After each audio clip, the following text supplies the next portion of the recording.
저는 해운대 산꼭대기에서 방금 올라오면서 큰 안개가 끼어서 LCT 아파트, 그 높은 아파트를 보이지 아니하게 안개가 끼어 있는 것을 보았어요. 그러면서 옛날 구약에 솔로몬의 성전에 하나님의 임재하심이 이렇게 빡빡한 구름같이 끼었을 것이다. 그러니 오늘 갈릴리 교회가 그러한 하나님의 임재하심이 이런 모습으로 충만하게 하는 마음으로 운전하고 왔습니다. 바울은 그리스도의 사랑으로 그들에게 가르치고 복을 내려주시기 위하여 가셨지만 오늘 우리는 모두가 갈릴리 교회를 위해서 함께 모여 기도하는 마음으로 설교와 말씀을 들어 우리 함께 은혜 나눈 귀한 시간이 될 줄로 믿습니다. 이스라엘 백성들이 애굽에서 해방되고 광야길을 거치면서 가나안 땅에 도착하게 되는 것입니다. 그래서 광야길에서 너희들이 이스라엘 백성들 너희들이 가나안 땅에 들어가면은 나에게 영광 돌리는 제사법을 배워야 되고 오직 너희들은 그곳에 가서 나에게만 향할 수 있도록 살라 했는데 이방인들 속에서 섞어 살다 보니 여호와의 말씀은 시간이 흘러서 변질되고 함으로 하나님의 말씀대로 살지 못하여 바벨론까지 끌려가게 되는 그런 역사로 오늘 말하고 있는 것입니다.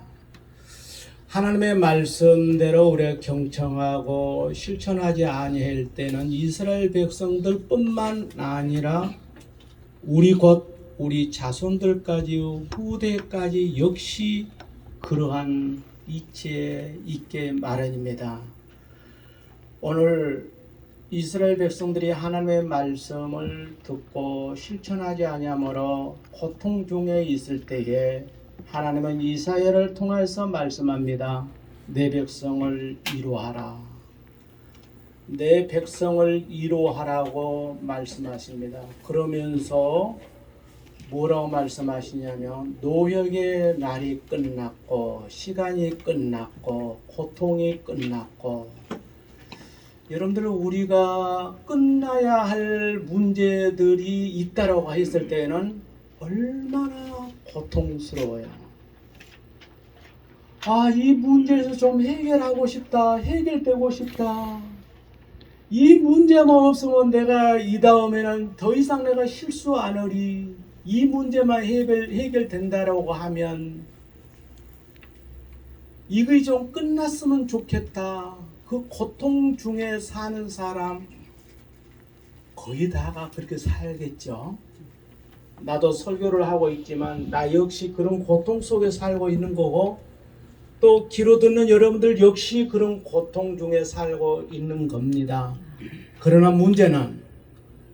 결론적으로 문제는 그리한다 할지라도 우리의 고통은 이미 하나님이 아시고 함께 하시고 위로하시고 또 백성들을 위로하라고 하시는 그 이사야를 통해서 하신 말씀이 우리가 그 말씀을 받고 있다는 거예요. 안 믿는 사람들에게는 좀 끝내고 싶다. 좀 벗어나고 싶다.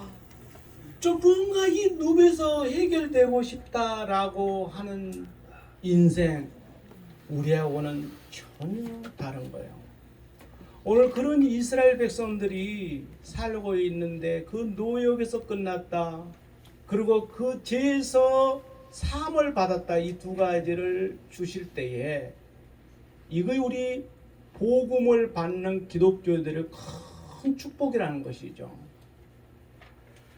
오늘 이스라엘 백성들은 그 늪에서 헤어나지 못하는 것을 바울은 이렇게 설명하고 있습니다. 내 지체 속에 한 다른 법인 내 마음의 법과 싸워 내 지체 속에 있는 죄의 법으로 나를 사로잡는 것을 보는도다. 얼마나 힘들어요. 오호라 나는 공고한 사람이로다. 이 사망의 몸에서 누가 나를 건져내라 하고 있는 것이 이스라엘 백성들이 지금 자기 민족을 바라보고 언제가 되면 우리는 우리나라로 돌아갈고 이 고통 중에서 언제나 우리는 해방될고 하는 그런 마음이 오늘 우리가 살아가는 이 세상에는 예수 없는 사람들의 삶은 다 그렇게 산다는 거예요. 오늘 그렇게 사는 우리들은 언젠가 나도 모르게 예수를 믿어. 그 노역에서 끝났고 제 노역에서 끝났고 제 사함을 받아 찬양하고 있지 않습니까? 예배를 드리고 있지 않습니까? 아멘. 그러함에도 불구하고 성경은 이렇게 말씀합니다. 이와 같이 우리가 마땅히 기도할 바를 알지 못하나 오직 성령이 말할 수 없는 탄식으로 우리를 위하여 친히 간구하신다. 얼마나 복됩니까 여러분들. 내가 예수를 믿었다 해도 내가 예수를 믿고 내 직분이 있다 해도 때로는 기도할 수 없을 만큼 어렵고 힘든 일이 있다는 거예요. 기도만 하려면 눈이 캄캄하고 입이 막히고 그런 가운데 있는데도 성령은 말할 수 없는 탄식으로 우리를 위하여 친히 간구하신다는 거예요. 우리가 기도 못할 때도 여러분들 위로가 되지 않습니까? 아멘. 내가 지치고 이렇게 있을 때에 하나님은 맞아 내가 기도 생활 안 하니까 내가 뭐 일일이 안 하니까 내 기준으로 안 하니까 하나님은 나를 떠나셨어. 그래서 내가 더 열심히 해야 돼. 열심히 봉사해야 돼. 그거는 신앙 아니고 믿음이 아니죠. 우리가 예수님을 받아들이고 예수님이 나의 구주고 라고 하는 믿음만 있다고 하면은 하나님은 결코 버리지를 않아요. 70년 동안 노예 생활하는 이스라엘 백성들을 버리지 아니하셨잖아요. 성령이 말할 수 없는 탄식으로 우리의 약점을 가지고 기도해 주시지 않아요. 우리는 그런 사람이에요. 그렇기 때문에 제사함 받고 있는 우리들에게도 사단은 늘 공격합니다. 나는 오늘도 하나님의 위로를 받고 살고 나는 오늘도 하나님의 위로로 우리 주변의 모든 사람들을 위로하는 자로 있다 할지라도 사단은 우리를 공격합니다. 그런 적이 이래 우리가 무슨 말을 하려? 만일 하나님이 우리를 이해하시면 누가 우리를 대적하려? 누가 우리를 대적하겠어요? 우리 안에 누가 계셔요? 하나님이 계시기 때문에. 자기 아들을 아끼지 아니하시고 우리 모든 이에게 내어 주신 이가 어찌 그 아들과 함께 우리에게 모든 것을 주시지 아니하겠느냐? 우리가 뭐가 필요합니까? 때로는 필요한 게 너무 많지만 통틀어서 하나님은 자기 아들을 아끼지 아니하시고 우리에게 내어 주시는 이가 아파트, 상가, 장사 조금 뭐가 안 된다고 그런 수준이 아니라 아끼는 아들까지 주시는 분인데 내가 사모만 하고 있으면 하나님의 시간과 하나님의 때가 됐을 때는 반드시 그분이 이루신다라고 하는 그런 믿음의 확신을 가지고 살아가야 되는 거예요. 아멘. 누가 능히 하나님께서 택하신 자를 고발하려 의롭다 하시는 이는 누구시다? 하나님이시다. 누가 정죄하려 죽으실 뿐만 아니라 다시 살아나시는 이는 그리스도시니 그는 하나님의 우편에 앉아 계셔 우리를 위하여 간구하신다. 계속 간구가 나오죠. 우리가 약할 때에도 성령이 간구하시고 예수 그리스도께서 하나님의 우편에 계신 자여 우리를 위하여 간구하신다. 누가 우리를 그리스도의 사랑에서 끊으려? 환난이나 공고나 박해나 기근이나 적시나 위험이나 칼이나 이런 모든 환경 속에서 70년 동안 고통당하는 이스라엘 백성들에게 이사야를 통해서 내 백성을 이루어하라 노역에서 끝났고 제사함을 받았느니라는 것이 오늘 우리들에게 미치는 영향이라는 겁니다.